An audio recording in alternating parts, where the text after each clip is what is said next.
नमस्कार, देवभूमि समाचार में आपका स्वागत है। आपके साथ मैं रीना झा बालियान। खबरों का रुख करेंगे, लेकिन उससे पहले एक नजर डालते हैं इस वक्त की हेडलाइंस पर। उत्तराखंड बीजेपी में घमासान, विधायक किशोर उपाध्याय और दिनेश धरे के बीच खींचतान। क्या बीजेपी निकाल पाएगी समाधान या होगा नुकसान? इंदिरा गांधी राष्ट्रीय वन अकादमी में 54वां दीक्षांत समारोह। राष्ट्रपति द्रौपदी मुर्मू ने की शिरकत। अकादमी से पास आउट हुए 99 भारतीय, 2 मित्र देश भूटान के अधिकारी। बीजेपी ने कांग्रेस के खिलाफ खोला मोर्चा। कांग्रेस के घोषणा पत्र पर हो रहा वार। बीजेपी का आरोप, वर्ग विशेष को गरीबों का हक देना चाहती है कांग्रेस। रुड़की के लक्सा विकास खंड कार्यालय में ग्राम प्रधानों का हल्ला बोल। अधिकारियों सहित जेई पर लगाया भ्रष्टाचार का आरोप। कहा लंबित फाइलों के भुगतान के लिए अधिकारियों को चाहिए कमीशन। और चलिए बुलेटिन की शुरुआत कर लेते हैं।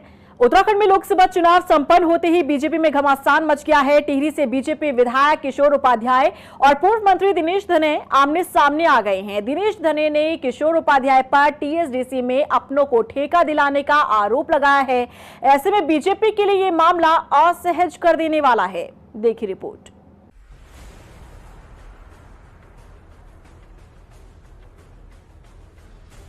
उत्तराखंड बीजेपी में घमासान, विधायक किशोर उपाध्याय और दिनेश धने आमने सामने।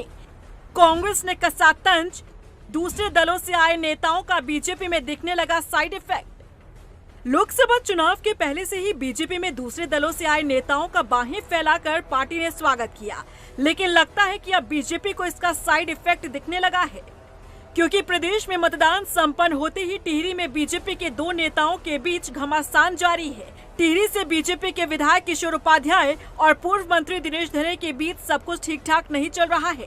दरअसल दिनेश धरे ने विधायक किशोर उपाध्याय पर टीएसडीसी में अपनों को करोड़ों का ठेका दिलाने का आरोप लगाया। अब इसे लेकर किशोर उपाध्याय ने टीएसडीसी के निदेशक को पत्र लिखकर ठेकों को सार्वजनिक करने की मांग की है। ये पत्र सोशल मीडिया पर वायरल हो रहा है। अब बीजेपी के दोनों ही नेताओं के बीच चल रही ये खींचतान पार्टी को असहज कर रहा है। हालांकि बीजेपी का कहना है कि मामले का संज्ञान लिया जा रहा है। कोई इस प्रकार की बात अगर किसी नेता के द्वारा कही गई तो उसका निश्चित रूप से संज्ञान भी लिया जाएगा, उससे बातचीत भी होगी। किन परिस्थितियों में किसने क्या बात कही है, भारतीय जनता पार्टी किसी भी अमर्यादित बयान को स्वीकार नहीं करेगी। कार्रवाई जैसा अभी कोई ऐसा विषय संगठन के पास नहीं आया है और हमने अभी दोनों नेताओं से बातचीत करेंगे। तो हमने भी जो है अभी सोशल मीडिया के माध्यम से ये जानकारी हमें हुई है, तो इसमें बातचीत करेंगे आगे, ताकि इस प्रकार की घटनाओं की पुनरावृत्ति दोबारा ना हो। बीजेपी भले ही दोनों नेताओं की इस लड़ाई को हल्के में ले रही हो, लेकिन कांग्रेस ने इस मामले को लेकर बीजेपी को आड़े हाथों लिया है। कांग्रेस का कहना है कि दूसरे दलों से बीजेपी में नेताओं को भरने का नतीजा अब सामने आने लगा है। भ्रष्टाचारी, व्याभिचारी, दुराचारी, बलात्कारियों को संरक्षण देने वाली भारतीय जनता पार्टी जब विपक्षी दल के नेताओं के सहारे अपनी चुनावी वैतरणी पार लगाने की कोशिश कर रही थी, तो आनन फानन में वो ये देखना भूल गई कि जो लोग जन्मजात एक दूसरे के धुर विरोधी हैं, उनको ले जाकर उसको कितना बड़ा नुकसान होगा। और हम ये बार बार कह रहे थे कि ये बैकफायर करेगा। अब उसके रुझान आने लगे हैं। जब बोए पेड़ बबूल का तो आम कहाँ से होए। ऐसे में भारतीय जनता पार्टी जो गड्ढा कांग्रेस पार्टी के लिए खोदने की कोशिश कर रही थी, वो उसी गड्ढे में जाकर गिर पड़ी है। किशोर उपाध्याय और दिनेश धने के बीच का ये मामला अब पार्टी फोरम से बाहर आकर पब्लिक डोमेन में पहुंच चुका है। ऐसे में ये स्थिति पार्टी के लिए असहज है, क्योंकि दोनों ही नेता एक पार्टी में हैं। समर्थन करें तो किसका, विरोध करें तो किसका, क्योंकि दोनों ही नेता बीजेपी बैकग्राउंड से ना होकर दूसरे दलों से पार्टी में शामिल हुए हैं। दोनों का ही टिहरी में अपना एक वोट बैंक है। 2022 विधानसभा चुनाव में दोनों एक दूसरे के खिलाफ चुनावी मैदान में थे, लेकिन अब एक ही नाव पर सवार दोनों नेताओं के बीच ये खींचतान कई सवाल खड़े करती है। सियासी जानकारों का मानना है कि निकाय और विधानसभा चुनाव को देखते हुए दोनों नेताओं के बीच ये तल्खी देखी जा रही है। हालांकि विपक्ष कह रहा है कि दूसरे दलों के नेताओं को तोड़कर बीजेपी में शामिल करने का ये साइड इफेक्ट दिखने लगा है। अब ऐसे में देखना होगा कि बीजेपी किस तरह से इस घमासान को शांत कर पाती है, या फिर माहौल और गर्माता नजर आता है। राष्ट्रपति द्रौपदी मुर्मू 2 दिवसीय उत्तराखंड दौरे पर आई। बुधवार को उन्होंने राजधानी देहरादून के इंदिरा गांधी राष्ट्रीय वन अकादमी के 54वें आरा दीक्षांत समारोह में हिस्सा लिया। बता दें कि वन अनुसंधान संस्थान FRI से 2022 से 24 सत्र के 99 भारतीय और 2 मित्र देश भूटान के यहां पर प्रशिक्षु अधिकारी पास आउट हुए हैं। इस मौके पर राष्ट्रपति द्रौपदी मुर्मू ने वनों के संरक्षण के लिए आर्टिफिशियल इंटेलिजेंस का इस्तेमाल करने पर जोर दिया। वहीं राज्यसभा सांसद नरेश बंसल ने कांग्रेस पर तुष्टीकरण की राजनीति का आरोप लगाया है। नरेश बंसल ने कहा कि कांग्रेस का जो घोषणा पत्र जारी हुआ है उस हिडन एजेंट पर चोट लगाने का काम प्रधानमंत्री नरेंद्र मोदी ने किया। उन्होंने कहा कि इससे कांग्रेस में खलबली मची हुई है। नरेश बंसल ने कहा कि कांग्रेस और इंडिया गठबंधन एक वर्ग विशेष को गरीबों का हक देने की बात कर रही है। विकास के एजेंडे पर टिक नहीं रही है। जब से मोदी जी की सरकार बनी है 2014 से मोदी जी ने सबका साथ, सबका विकास, सबका विश्वास, सबका प्रयास इस पर काम किया है। तब से कांग्रेस लगातार सब चुनाव में पराजित हो रही है, अधिकांश चुनाव में। लेकिन कांग्रेस फिर से अपने उस एजेंडे को लेकर आई है जिस एजेंडे पर चलते हुए 60-70 वर्षों तक उसने देश को लूटा है। वो विभाजनकारी एजेंडा है, वो देश को जातियों उपजातियों में बांटने का है, वो एक दूसरे में नफरत पैदा करने का है, वो अल्पसंख्यक बनाम बहुसंख्यक का है। उधर हल्द्वानी पहुंचे बीजेपी नेता बलराज पासी ने भी कांग्रेस पर हमला किया है। बीजेपी नेता बलराज पासी ने दावा किया कि देश की जनता बीजेपी के साथ है। बता दें कि बलराज पासी ने कांग्रेस के घोषणा पत्र पर सवाल उठाया। पासी ने कहा कि कांग्रेस जातीय जनगणना के नाम पर देश को बांटना चाहती है।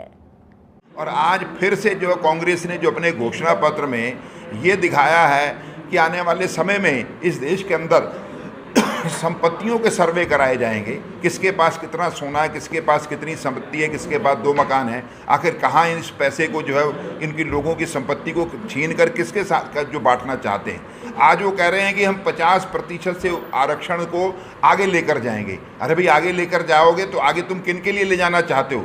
तो तुम निश्चित रूप से दर्शाता है कि तुम ये अगला बढ़ाकर आगे जो है उसको जो जितना भी बढ़ाओगे 10%, 20%, 25% उसको आप मुस्लिमों को देना चाहते हो। रुड़की पहुंचे हरीश रावत ने कांग्रेस की जीत का दावा किया है। कांग्रेस प्रत्याशी वीरेंद्र रावत की जीत का उन्होंने दावा किया। हरीश रावत ने कहा कि देश में इंडिया गठबंधन की जीत निश्चित है। इस दौरान हरीश रावत ने बीजेपी पर तंज कसते हुए कहा कि पहले चरण के मतदान प्रतिशत के आंकड़ों से बीजेपी बौखलाई हुई है। वहीं कांग्रेस के घोषणा पत्र पर उठ रहे सवालों पर भी हरदा ने जवाब दिया। हमारा कार्यकर्ता देश भर में उत्साहित है। पहले चरण का चुनाव कांग्रेस और इंडिया अलायंस ने जीत लिया है, इंडिया ने जीत लिया है और दूसरे चरण को हम जीतने जा रहे हैं। हमारे पक्ष में हवा है इस समय और ये इस बात से भी साफ हो जा रहा है कि माननीय प्रधानमंत्री जी सहित सारे भाजपा वाले बौरियाए हुए हैं, पगलाए हुए हैं, बौखलाए हुए हैं। लक्सर विकास खंड में कई ग्राम प्रधानों ने विकास खंड के अधिकारियों सहित जेई पर भ्रष्टाचार का आरोप लगाया। नाराज ग्राम प्रधानों ने एकजुट होकर विकास खंड के कार्यालय पर तालाबंदी की। अधिकारियों के खिलाफ हल्ला बोल कर रहे ग्राम प्रधानों ने बताया कि अधिकारी अपना कमीशन लिए बिना फाइलों का भुगतान नहीं कर रहे हैं। बता दें कि नाराज प्रधानों ने कार्रवाई नहीं होने पर आत्मदाह की चेतावनी दी है। मेरे यहाँ पिछले 22-23 में 8 पशु शेड बने थे। 8 के 8 काम पे बनकर तैयार हो गए। मस्टोल निकल गए, 4 बार उनके मस्टोल निकाल दिए। जब उन्हें पैसे नहीं दिए गए तो इन्होंने सारे जीरो कर दिए। ये जेई है जो हम रोशन लाख जेई इसे MB करनी नहीं होती। 8% जेई का कहना ये हो कि 8% अगर मुझे आप कमीशन दोगे तो मैं MB करूँगा, वरना मैं MB नहीं करूँगा। पैसा मेरी कलम से निकल रहा है। कई बार आई है शिकायतें, लेकिन सही तरह स्पष्टीकरण नहीं हो पाता पहले, लेकिन अभी धीरे धीरे सब चीज़ क्लियर होती जा रही है कि ये भ्रष्टाचार बहुत ज़्यादा बढ़ते जा रहा है और ये लोग कमीशन के जो कमीशन देता है उसके काम करते हैं, जो नहीं कमीशन देता है उसके काम नहीं करते हैं। और अगर ऐसा चलता रहा तो ये बिल्कुल लोग तालाबंदी हो जाएगी। मानसखंड एक्सप्रेस भारत गौरव पर्यटक ट्रेन बुधवार को मानसखंड तीर्थ यात्रा के 280 यात्रियों को पुणे से लेकर पहली उत्तराखंड के टनकपुर रेलवे स्टेशन पहुंची। इस दौरान रेलवे ने यात्रियों का पारंपरिक तरीके से स्वागत किया। आपको बता दें कि उत्तराखंड की धामी सरकार ने कुमाऊं क्षेत्र के सभी पौराणिक कालीन छोटे बड़े मंदिरों को जोड़कर मानसखंड यात्रा का संचालन शुरू किया है। वहीं मानसखंड एक्सप्रेस से पहली बार सफर करने वाले तीर्थयात्री काफी उत्साहित नजर आए। बहुत बढ़िया स्वागत और उत्तराखंड में बहुत अच्छा लग रहा है। गुना से आया हूँ। 2 दिन का सफर करके अभी टनकपुर पहुँच गया हूँ। बहुत बेहतरीन, अच्छा लगा है, सब सुविधाएं अच्छी है। वहीं राजधानी देहरादून के परिवहन भवन में परिवहन सचिव अरविंद सिंह हांकी की अध्यक्षता में बैठक का आयोजन हुआ, जिसमें मई महीने से शुरू हो रही चारधाम यात्रा को लेकर चर्चा की गई। बैठक में ग्रीन कार्ड के साथ ही ट्रिप कार्ड का जारी करने पर मंथन हुआ। संयुक्त परिवहन आयुक्त शरद कुमार ने बताया कि सोनप्रयाग से गौरीकुंड के बीच चलने वाली शटल सेवा आ रही समस्याओं को अब जल्द से दूर किया जाएगा। ग्रीन कार्ड कैसे बनना है, ट्रिप कार्ड किस प्रकार से जारी करना है, जो गाड़ियां जाती हैं उनको चेक करने के लिए चेक पोस्टों पे जो रोकने में समय लगता है, उससे कभी कभी जाम की स्थिति उत्पन्न होती है, तो उससे कैसे निपटा जाए, कैसे ऑटोमेशन और अच्छा कर दिया जाए कि गाड़ी चलती जाए और हम लोग उनको चेक कर लें अपने लैपटॉप के माध्यम से या कंप्यूटर के माध्यम से कि हाँ इसके कागज़ सही हैं, इसमें ट्रिप कार्ड जारी हुआ है, ग्रीन कार्ड बना हुआ है, सब कुछ दुरुस्त है, तो उनको रोकने की ज़रूरत न पड़े। इस तरह के मुद्दे थे।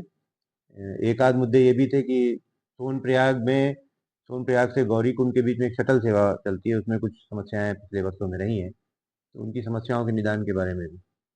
अल्मोड़ा के जिला चिकित्सालय में लंबे इंतजार के बाद मरीजों को सीटी स्कैन मशीन की सुविधा मुहैया होगी। जिला अस्पताल के पीएमएस के मुताबिक अभी रेडियोलॉजिस्ट और ऑपरेटर को प्रशिक्षण दिया जा रहा है।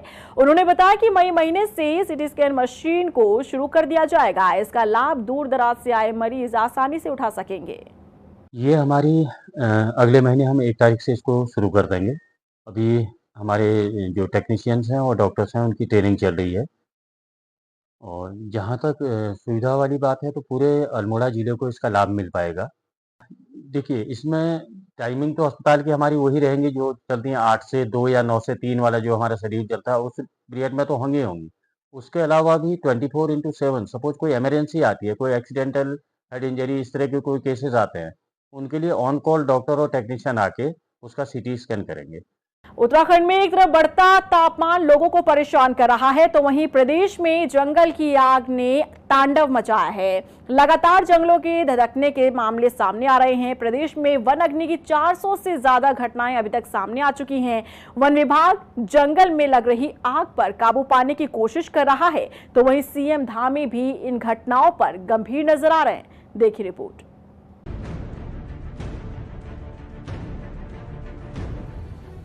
गर्मियां शुरू होते ही उत्तराखंड के जंगल धधकने लगे हैं। मैदान से लेकर पहाड़ तक जंगलों में आग फैल रही है। राज्य में इस साल अभी तक वन में आग की घटनाएं 747 पहुंच चुकी है, जिसमें 570 हेक्टेयर से अधिक वन क्षेत्र झुलस चुका है और करीब 12 लाख से अधिक आर्थिक नुकसान हो चुका है।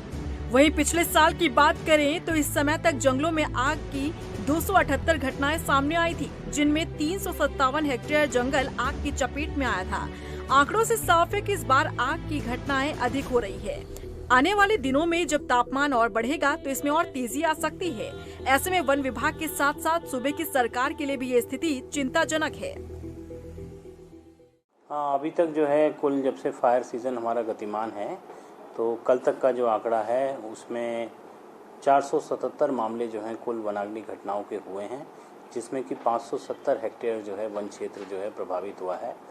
और ये देखा गया है कि अभी वहाँ अप्रैल में ही टेम्परेचर बढ़ने से कारण और तेज़ हवाओं के कारण, ड्राई स्पेल गतिमान रहने के कारण जो है ये घटनाएं हुई हैं। और जो फॉरेस्ट फ्लोर पे हमारा पिरूल पड़ा हुआ है या घास वगैरह है, तो उसमें कई मामले इस प्रकार से आए हैं कि वनाग्नि घटनाएं हुई हैं। तो कोशिश हमारी विभाग की ये हो रही है कि जो भी घटना हमारे पास इंफॉर्मेशन आ रही है, चाहे वो सैटेलाइट सेंसर्स के माध्यम से भी हमारे पास एक FSI से सूचना आती है, 4 बार आती है पूरे दिन में जो है। तो जैसी वो सूचना हमारे पास आती है तो हमने अपने व्हाट्सएप ग्रुप बना रखे हैं, उसमें हम वो डिसमिनेट कर देते हैं और जो संबंधित क्रू टीम है वो फिर संबंधित स्थल पर जाकर जो है आग को बुझा देती है। प्रदेश में कुमाऊं से लेकर गढ़वाल तक जंगल धधक रहे हैं। वहीं वन विभाग ने संवेदनशील जंगलों को चिन्हित किया है, जिसमें पौड़ी, अल्मोड़ा, बागेश्वर, पिथौरागढ़, चंपावत, नैनीताल और टिहरी सबसे ज्यादा संवेदनशील हैं। इनमें 83 स्थान ऐसे हैं जो अति संवेदनशील हैं, जबकि 250 स्थान संवेदनशील हैं।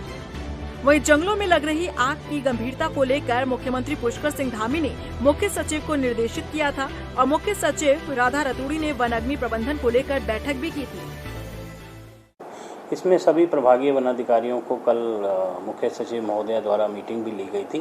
तो यही निर्देश दिए गए हैं कि कई बार ये प्रकाश में आता है कि शरारती तत्व भी आग लगाते हैं। तो अगर इस तरह का कोई मामला प्रकाश में आता है तो तत्काल उसमें जो है कार्रवाई की जाए, वन अपराध भी जारी किया जाए और पुलिस को भी तहरीर देके FIR भी दर्ज कराई जाए। जिस तरह से प्रदेश से वन अग्नि की घटनाएं सामने आ रही हैं, ऐसे में आगे आने वाले दिनों में आग की घटनाएं बढ़ने की संभावना है।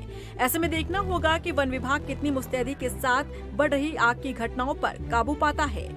वहीं हल्द्वानी के सुशीला तिवारी अस्पताल में डॉक्टर्स रूम में रखे इलेक्ट्रॉनिक गैजेट और बैग पर हाथ साफ करने वाले आरोपी को पुलिस ने गिरफ्तार कर लिया है। पुलिस ने आरोपी के पास से चोरी किए गए सामान को भी बरामद किया है।